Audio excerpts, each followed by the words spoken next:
Assalamualaikum Solih-Soliha. Bagaimana kabarnya hari ini? Semoga semuanya tetap sehat ya, dan tetap semangat dalam belajar. Oke anak-anak, hari ini kita akan meneruskan pembelajaran kita yang telah lalu, yaitu Al-Quran Hadis. Kita akan meneruskan tentang surat An-Nasr. Ya, sebelumnya mari kita semua membaca doa sebelum belajar terlebih dahulu. Bismillahirrahmanirrahim. Rabbi zidni ilma warzuqni fahma. Amin ya rabbal alamin. Nah anak-anak, surat An-Nasr kita baca bersama ya. Surat An-Nasr artinya pertolongan, terdiri dari 3 ayat, diturunkan di kota Makkah. Golongan surat Madaniyah, urutan ke-110, diturunkan sesudah surat At-Taubah.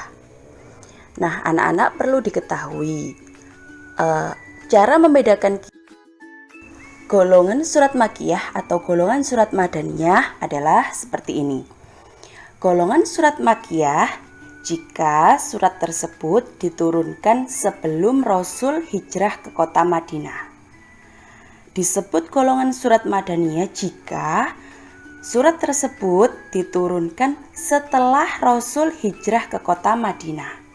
Jadi ketika ada surat yang diturunkan sebelum Rasul hijrah ke kota Madinah, maka disebut dengan golongan surat Makkiyah. Nah, jika ada surat yang diturunkan setelah Rasul hijrah ke kota Madinah, maka disebut dengan surat Madaniyah.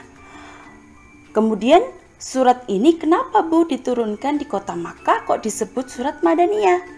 Karena waktu itu setelah Rasulullah hijrah ke kota Madinah, kemudian Rasulullah ingin kembali ke kota Makkah untuk melaksanakan ibadah haji. Nah, turunlah surat An-Nasr. Maka surat An-Nasr itu diturunkan di kota Makkah, namun posisinya setelah Rasul hijrah ke kota Madinah. Maka disebut dengan golongan surat Madaniyah. Kita baca Asbabun Nuzul surat An-Nasr. Jadi ketika itu Rasulullah ingin memasuki kota Makkah untuk menguasai kota Makkah atau Fathul Makkah. Jadi setelah Rasulullah hijrah ke kota Madinah, kemudian Rasulullah ingin kembali ke kota Makkah untuk menguasai atau menaklukkan kota Makkah, yaitu disebut dengan Fathul Makkah. Ternyata di sana masih banyak sekali orang-orang yang menyembah berhala, yaitu tidak menyembah Allah. Kemudian Rasulullah memerintahkan Khalid bin Walid untuk memasuki kota Makkah dan mengempur pasukan Quraisy serta merampas senjata mereka. Kemudian Khalid bin Walid memerintahkan mereka untuk tidak melakukan kerusakan lagi.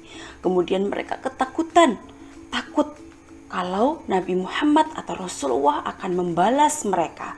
Karena selama ini mereka sudah menyiksa orang-orang Islam di sana. Kemudian setelah umat Islam memperoleh kemenangan, maka berbondong-bondonglah kaum Quraisy masuk ke dalam agama Islam.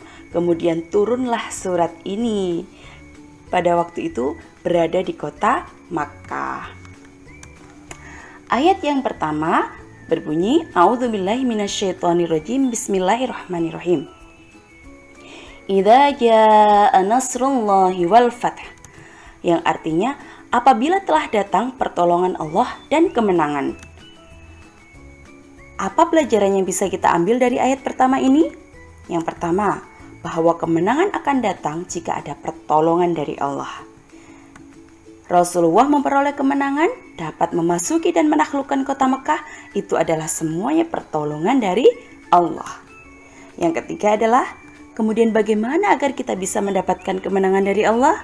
Yaitu dengan cara berusaha dan berdoa kepada Allah.